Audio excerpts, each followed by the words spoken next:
Welcome to Meet Me on Main Street, the podcast that takes you straight into the magic of Disney, the thrills of Universal, and everything in between. This is a 407 and Beyond production, where vacations are more than just trips. They're unforgettable family vacations. Be sure to follow the show on Apple Podcasts and Spotify and all socials at Main Street Pod. Now let's get started on this week's episode, because all the best stories begin and end right here on Main Street. Let's do it.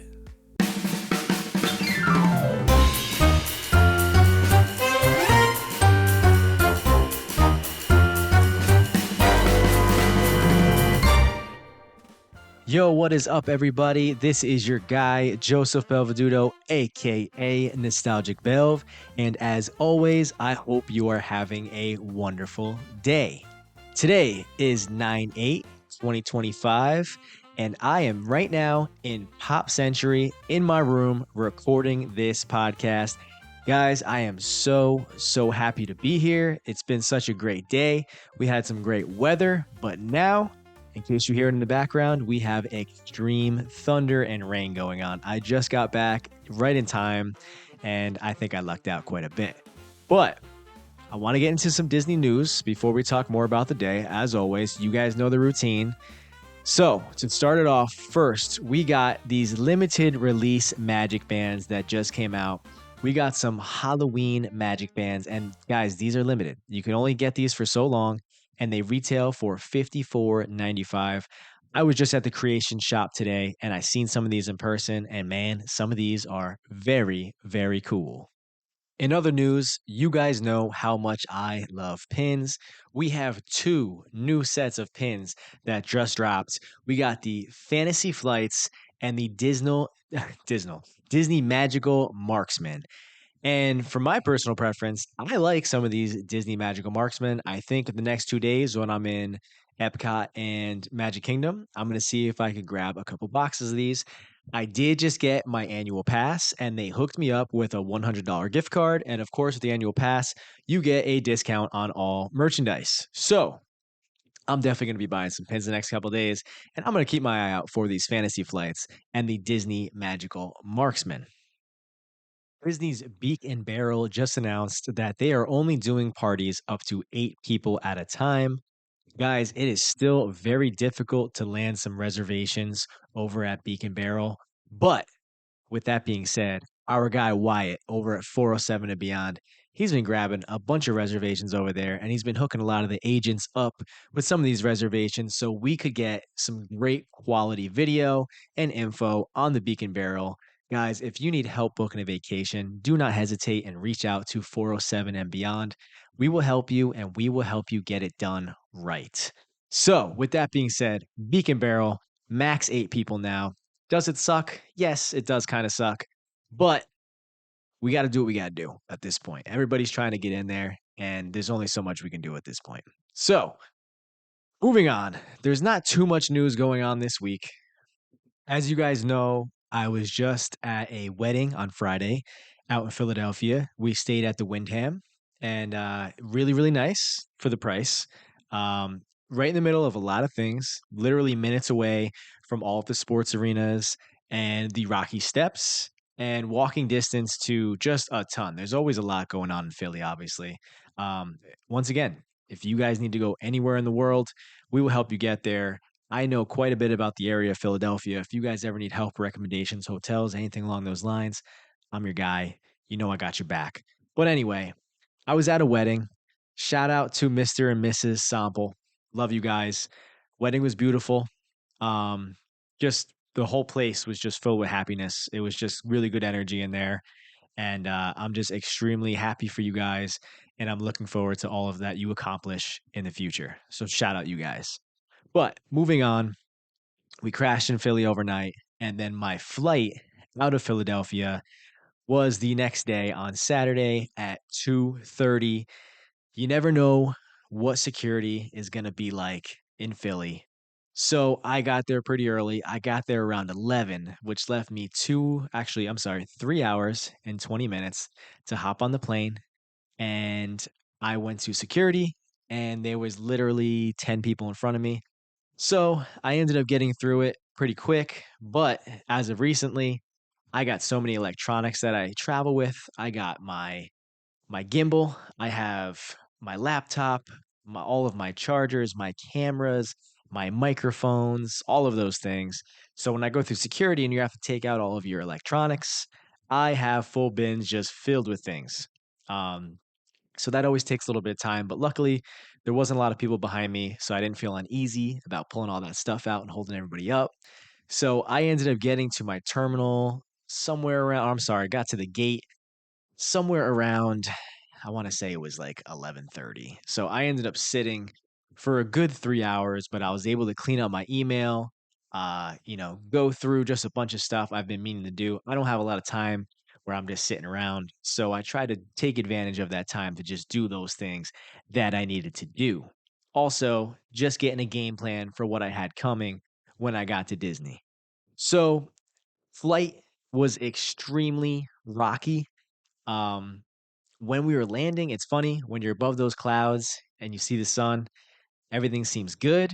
And then as you start descending and you're going through those clouds, all of a sudden it's gray. You're hitting that rain, and it was raining pretty good when I got to Florida. I checked the forecast as soon as I landed, and I'm just seeing rain for the next 10 days. But of course, when you go to Florida, you know that's a part of being in Florida. You're going to see a lot of rain, but you're also going to see a lot of sunshine too, and it could come and go every 5 minutes. Florida weather is absolutely crazy. So, anyway, I landed, I got my rental, um, headed straight over to the character warehouse. You guys know that's one of my spots. When I land, I like to get my Disney deals right away, and I want to see what I can get there before I go spend my money over at the park. So I have to say, this was one of the weakest times I've spent over at Disney Character Warehouse. There was nothing in there that I was interested in, but you know what I got to do when I land in Orlando? I swung over to the Shake Shack. I got myself a burger with the cheese fries, the spicy cheese fries with the ranch. You guys know I love to eat. You know I'm a foodie. And from there, I went over to Uncle Johnny's house. We crashed there for the night, hung out, caught up, did our thing, went to bed, got a really good night's sleep there, and then I woke up and I headed straight on over to Disney Springs because I had to fully activate that annual pass. So I went over to the big Disney store. There's a hat that I've been looking for. I went over there, couldn't find it anywhere. And then I realized I better go activate my season pass because if I want to get the discount on the merchandise, I got to have that season pass activated. So I went over to the Disney ticket area. I spoke to a girl, very, very friendly. I can't think of her name right now, but she was from South Jersey. Shout out to you. You said you were going to check out the podcast. I'm sorry I missed your name. I met a lot of people in this last 24 hours. It's actually crazy how many people I've met. But you were super, super friendly, had a good conversation about bagels. You said there's no good bagels down here. You want me to move down here and get a bagel shop up and running. I hope I can sooner than later. That'd be a big goal of mine. But with that being said, we got the season pass activated. I went back over to the Disney store and I actually couldn't find the hat that I wanted. I'm afraid that maybe I slept on it a little too long. I seen it the last time I was here. I wanted to grab it, but we were short on time. The place I was going to was extremely crowded. And I thought, even if I do get the hat, I'm going to have to wait in line for a long period of time. So I decided I'm going to pass on it. I'll get it next time I'm here. And of course, I could not find the hat.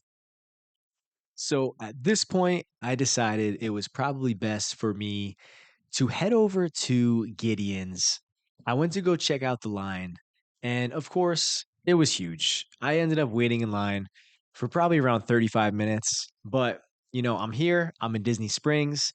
Gideons is right there. I might as well hop in line and wait so I can grab myself that peanut butter cold brew. And they have a new cookie. It's just available for this month. It is a pumpkin chocolate crumb cookie. I ended up waiting about 40 minutes. When I'm waiting in lines, I look around. If it seems like there's people around that are interested in talking, I love talking. I love meeting new people. I was talking with a family. It was looked like a grandmother and her grandson, and shout out to them. They were extremely friendly. We chopped it up for a good 40 minutes before we both got in there, got our cold brews. I sat outside Gideon's, tried both of these out. Of course, the peanut butter cold brew does not disappoint. Broke off half that cookie, tried that. Also, very, very good. So at this point, it was time for me to leave. I wasn't extremely hungry, but I walked past Polite Pig. Guys, you know how much I love Polite Pig. And for the first time, I visited Disney Springs and I did not get Polite Pig. Why? Because when I go to Polite Pig, I like getting the butcher board. And I was just not hungry enough to get the butcher board. So therefore, I didn't get it. I didn't get Polite Pig this time around. Will I go back to Disney Springs before the 15th? Of course I will. So I'm not worried about it. I'm going to go back there at some point. So at this point, I decided I want to check out a store that I've never been to. It's called Pin HQ. For those of you guys who haven't heard it, it's been recently open. I think it's been open a little less than a year now, I want to say. But they have a ton of Disney pins there. So I decided to swing by, and the parking lot was completely filled. There was not even a spot open. There was so many people in there. So I had to park in a separate parking lot and walk over to Penn HQ. I just want to say the customer service here was top notch. Everybody there was extremely friendly and just went out of their way to help you any way they could. So, one thing I will say about Pin HQ, the pins are a little bit overpriced, but they have to make their money on them as well. So, I would say what would normally be, a $5 pin at Pin HQ might be a $10 pin. But they did have a huge selection of Disneyland Paris pins. And, that's just something I can't really get my hands on here in Disney World, obviously, unless I'm going to try to go to some of the pin trading areas and see if there's anybody from out of country that wants to trade. But those ones are just always a little bit more difficult to get. So I jumped on the opportunity and I ended up spending about 150 bucks on some pins. I got my son a very large stitch pin from Paris. It's going to be the largest pin me, my wife, and my son have owned. And my son, he's a big Stitch collector, so he doesn't know it's coming yet, but I'm going to give it to him when he flies down here on Wednesday. I'm very excited to do that. I ended up getting a Tarzan pin. Tarzan pins are a little bit tougher to find here and there. I grabbed one of those. Once again, it is a Disneyland Paris. And then I got my wife a Ratatouille pin, also from Disneyland Paris. Each of these pins were probably about 30 bucks. And I ended up getting a Pinfolio foam board. Now, if you guys are trading pins and you're watching a lot of people on YouTube trade pins, you have seen these before. It's very popular. Everybody's using them. It's an easy access for you to put your traders on this little pin board, keep it in a fanny pack, keep it in your pocket even. And when you're ready to trade your pins, you pull it out, pull off the pin you want, toss it on the board, grab the pin you want, toss it back on your little pin board, and you're good to go. Now, my only complaint with this is they only came in 5 packs. Really didn't need a 5 pack, although I could give one to my son and my wife, which I will. But I would have been fine probably just buying one or even just three of them. I really didn't need five. That's just me being picky, just giving you my opinion on the store. But once again, overall, it was a great experience. I do believe that the Paris pins were actually very fairly priced because I don't think the price was that far off from what they sell for in Paris. So, meanwhile, in the back of the store, there was actually somewhat of a little pin trading event going on. I decided to go back there, looked around a little bit. I did find a guy who had some really nice pins, but he wasn't interested in any of the pins that I had. Now, when I flew down here, I am going to be here for 9 days, and I only had a carry on bag. So there's only so much you could fit in a carry on bag. I was not able to bring all of the pins that I would normally bring with me. So I kind of had some crappy pins with me. And he looked at my pins and said, "You know what, man? I'm not really interested in anything that you have, but I'll give you my Instagram. You could hit me up. Maybe we could do another trade when you get home. You could show me some of the other pins you have, or you could just buy them." So I believe at that pin event, you weren't allowed to sell any pins. Totally fine. We'll play by the rules. But I made the contact. I'm going to see if I can grab some of those pins. They were limited edition. Specifically, the one I wanted was a limited edition Mighty Ducks pin. And I'm going to reach out to him on IG. And when I do, and we get a trade going, I'm going to give him a shout out on the show. So you guys can go check him out too if you like pins. Seemed like it was him and his girlfriend trading some stuff. Had a really good selection, and they were both extremely friendly. So, with that being said, I took off. I left Pin HQ once again, super friendly. I highly suggest you guys go in there if you're in the area. It's about a 25-minute drive from the Disney parks. So then after this, I decided it was time to head over to Pop. So originally, my room at Pop was going to be ready around like noon, but I am friends with somebody that works at the front desk of Pop. And I told her which my room number was. And she said, you know what? You're kind of far out there from Skyliner and everything. Let me see if I can get you a closer room if there's anything available. So, sure enough, she was able to make it work. Shout out to you. Appreciate you. I don't know if you want me saying your name, but I appreciate you. Um, and yeah, she got me like 3 buildings closer to the Skyliner. And once again, thank you. That means a lot to me. So I got back to Pop, unpacked, threw all of my electronics on the table, got them charging because I had the batteries drained from the day. And then it was time to just unwind for a little bit. I got changed, and then I decided I was going to do a lap around Pop. Pop Century is one of the coolest themed resorts, in my opinion, on the outside. There's just so much going on. You got Roger Rabbit, you got the foosball field, you have the Walkman, you have the giant Mickey on the phone. There's just so many different things, and they're all just so cool. So I did a lap, and this time around, I have this it's a Minolta X700. This is an old film camera that I've had for a long time, and it's from the 1970s. Take some really cool retro style photos. I have an idea for a TikTok video of me walking around Epcot and Magic Kingdom with this camera and snapping some new, fresh photos, but with this old vintage camera. And I think it's going to be a cool video. It's going to be a cool feel. I'm going to get some digital prints and, make some kind of cool video. So if you guys don't follow me on TikTok, make sure you do. I am Nostalgic Belv on there. Belv is Belve. I'm always posting all sorts of content on there. And of course, make sure you follow the new podcast Instagram, which is Main Street Pod. And I'm also posting a lot on there. So, yes, I got this camera, snapped a bunch of cool photos, and then it was time for me to hop onto the Skyliner and head down to Epcot. Every time I go to Epcot, or I should say, every time I come to Disney, I usually go to Epcot at least one time. But when there is a food festival going on, I need to try to eat all of the food. It's just what I like to do. I'd like to at least get one item from every single country. I won't be able to do that in just one time around. So, although I do know I'm going to Epcot on Tuesday with everybody from 407 and beyond, I wanted to go there and get a head start and try some of the food. And I was impressed. Some of the food was like exactly what I expected, really, really good. Some of the food, exactly what I expected, kind of mid. Let me just jump into some of the things that I got. I went over to China and I got the chicken dumplings.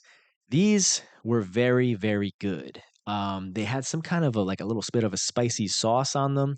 I found myself with the fork on that dumpling, digging it around in the sauce, trying to get as much as it as I can. And then I washed that down with a mango boba. This was just extremely refreshing. I think when we go back on Tuesday, I'm probably going to end up grabbing another one. Then I went over to Belgium and I got this like mashed potatoes with carrots and some sort of like braised beef on top of it with like a little bit of this gravy. That was really good. I actually think that was better than the chicken dumplings. Um, there's just something about the braised beef and the mashed at all the places that I eat at in Disney property. It's always usually really, really good. So anytime I see something along those lines, I stop and I grab it. Didn't disappoint. Now, after that, I went over to Grab and Goof and I got the mac and cheese bites. Were they good? Yeah, they were good.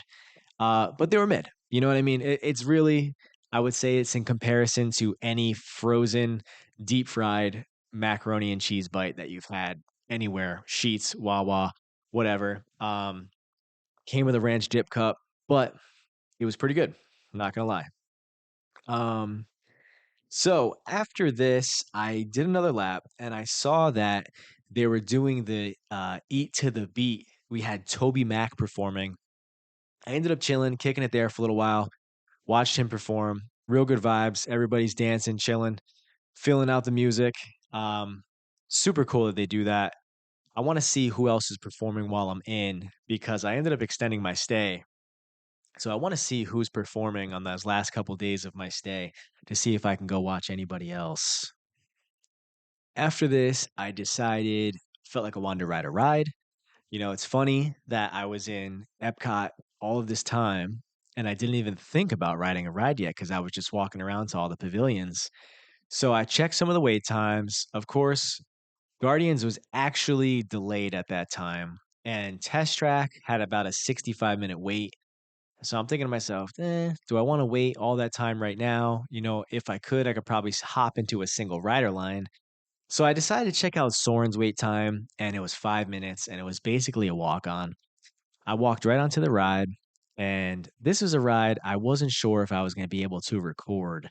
So I asked the woman that was working, one of the cast members, and I said, "Hey, would I be able to pull out my DJI gimbal and record?" And she said, "Oh, yeah, for sure, no problem." So I ended up filming the whole ride. For those of you guys who have never seen Soren and you want to see it, go on my TikTok. I just uploaded a video of the entire ride and it came out super, super cool. It's like a 4 minute video, but the video came out awesome. Pretty happy with the way it came out. One thing I want to say, you know, this was the first time I went to Disney World with a season pass. And I have to say, it was a different vibe riding the rides with the annual pass because usually when I come here, I go to each park for 1 day. And this time it's not like that. I'm here for 9 days. I can go to these parks as much as I want to now. I could park hop as much as I want to now. And it was just a different feel. I didn't feel like I had to get every single ride in. So it was just different, you know. I rode Soarin', and that ended up being the only ride that I rode all night. So just a different vibe, you know. But I like it. I do like it a lot. You know, it's not like you're trying to cram everything in. It was just like relaxing. Like do whatever you want to do, you know? And I liked it. So after this, I decided I'm still on the search for this hat. So I headed over to the creation shop, did a little bit of searching around there, and then all the way off in the corner, it was almost like I had tunnel vision. I seen it straight ahead. It was the Monsters University hat that I wanted all this time, and it was like two left. I grabbed one, tossed it on the mirror just to make sure it looked good. I'm very like kind of a stickler for how I want the hat to fit. I always want my hats fit in a certain way. Um, this is like a corduroy hat. I'm actually wearing it right now. For those of you guys who end up seeing any video from this, it's a Monsters University hat. It's corduroy. The top is like an off white, and the brim is like a navy blue, and it's a snapback. I do like wearing my snapback hats. Not big on the Velcro. I will wear a fitted here and there, but I'm big on the snapback hats. Um, 29.95. But you already know your boy got the season pass, so now I get the 20% off the merchandise. I ended up getting this hat for about 25 bucks. And with the purchase of my annual pass, they gave me a $100 gift card. So I used the gift card to buy the hat and just really good deal. I feel really good about buying the season pass. At first, I was like, you know, how often am I going to be able to get down here? I did the math on how many times you have to come here to make it worth it. But like I said in the last episode, I got the 40% off the resort this time around for being the pass member. And you get the 20% off the merchandise and some of the food spots you get discounts at. So it's like, I'm just making the money back with the purchases. It was a no brainer. So then I decided to head back to Pop after that. It was getting late. It was probably about 8:30. Fireworks were about to go off, so I was thinking I could probably catch them on the Skyliner on the way home. And I ended up meeting a family on the Skyliner. They were from the UK and they were super, super friendly. They asked me where I was from. I told them I was from Scranton, Pennsylvania, and they laughed really hard because they are huge fans of The Office. Every time I tell anybody I'm from Scranton, Pennsylvania, I always hear, "Oh, The Office." Um, so yeah, met them, super cool. Uh, just really, really friendly people. They were in for 15 days and they were also staying at Pop Century. It's always fun talking to people from other countries and stuff too, and hearing their terminology and their slang and all that. It's just cool talking with people from a completely different side of the world. I always enjoy that a lot. So then I actually got a little lost when I got off the Skyliner. I went the wrong way. I just wasn't paying attention, trying to keep track of all my electronics that I had. I only had my fanny pack with me too, so I was holding a lot of different things, and I was afraid I was gonna lose my wallet or my phone or something. And I ended up walking over to art animation, um, and I went to the food court. I got some chicken tenders and fries. Even though I wasn't extremely hungry, I decided I was just gonna grab something to eat real fast while I was doing the podcast back at the resort. And I'm walking and I think I'm going the right way. And then I realize I'm like, wait a minute, I'm in the art of animation right now. I'm not at Pop. So I walk all the way back, go across, cross back the Skyliner onto the other side, and I go back to Pop, get back to the room, and just feeling good. Just some good vibes. I didn't get to meet with anybody from 407 yet. I do know a lot of them ended up going to the Mickey's Not So Scary Halloween party tonight. Um, so tomorrow's the big day. We're all going to meet up at Magic Kingdom. Really looking forward to meeting everybody. Um, but for now, I'm just hanging out. I turned on Monsters University on the TV when I got back. I got myself a prime lemonade. I'm doing the podcast, and I'm just feeling really good. Um, I do miss my son and I miss my wife. They will be flying in on Wednesday, but it's been a nice experience being here, getting the content, doing the podcast. It just feels very right. I'm just thankful. I'm extremely thankful. So, on top of all that, like I said before, it was pouring rain and it was almost like I just had this crazy, I shouldn't say crazy, it hasn't been a crazy day, but just a significant day, got a lot done, got back to the resort, tired, and then all of a sudden, I hear that rain and I open the door, I look out and just to see Disney World, to see Pop Century Resort with the rain, it was like this sense of calm that came over me. And I sat there and I looked at the rain and I just took it all in for a minute. And other families started opening the doors and they stepped out. And it was like nobody was really saying anything. Everybody was just enjoying the rain. I'm sure everybody had a very eventful day. And it's like all at once, we came together, we stepped outside of our rooms, and we enjoyed the calmness of just watching the rain. And yeah, some kind of moment. It felt like nostalgic. You guys know me with my nostalgia. I love that. Um, but yeah, that's it. That's it, and that's that. You know, Tomorrow's Magic Kingdom, the next day is Epcot, and then we are off to Universal Studios for 3 days. And then after that, it's an open book. I got Saturday and Sunday to do whatever we want. I'm going to see what my wife and son want to do when they get here. It's most likely going to be something Disney related, but just excited. Feeling good, guys. Trying to trying to throw the good vibes out to everybody else as well. And yeah, that's it. And that is that. So, guys, with all of that being said, you already know this is a 407 and Beyond Productions. If you guys need help booking a vacation, do not hesitate. Click the links in my show notes and click the links on my bio, my social medias.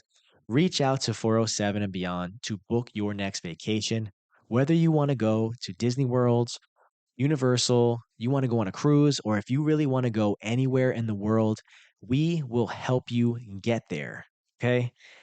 Anybody could book a vacation, but not everybody can do it right. We will make sure you are getting the best possible price. And we have a massive team of vacation experts. Not only do these people know this stuff, but they've done this stuff. They've done all of these everywhere we go and anywhere you want to go. Chances are somebody in 407 has been there and they have actual information that they and experiences that they have experienced themselves. Um, Anytime I have a question that I need an answer to, I reach out to everybody in 407 and I have an answer within 2 minutes. Literally, that's no exaggeration. So, guys, if you need help booking a vacation, don't hesitate and reach out. So, with that being said, as well, follow me on the socials. You already know I'm at Main Street Pod on Instagram. Drop me a follow. Gonna be doing some lives on there. I'm posting basically my entire day onto the story on my Instagram and on my TikTok. Once again, on TikTok, I am Nostalgic Belve. That is BELVE. So I hope you guys have a great night or a great day. Whenever you're listening to this, wherever you're listening to this, have a good one. And I will see you guys next time on Meet Me on Main Street. Take care. Bye-bye.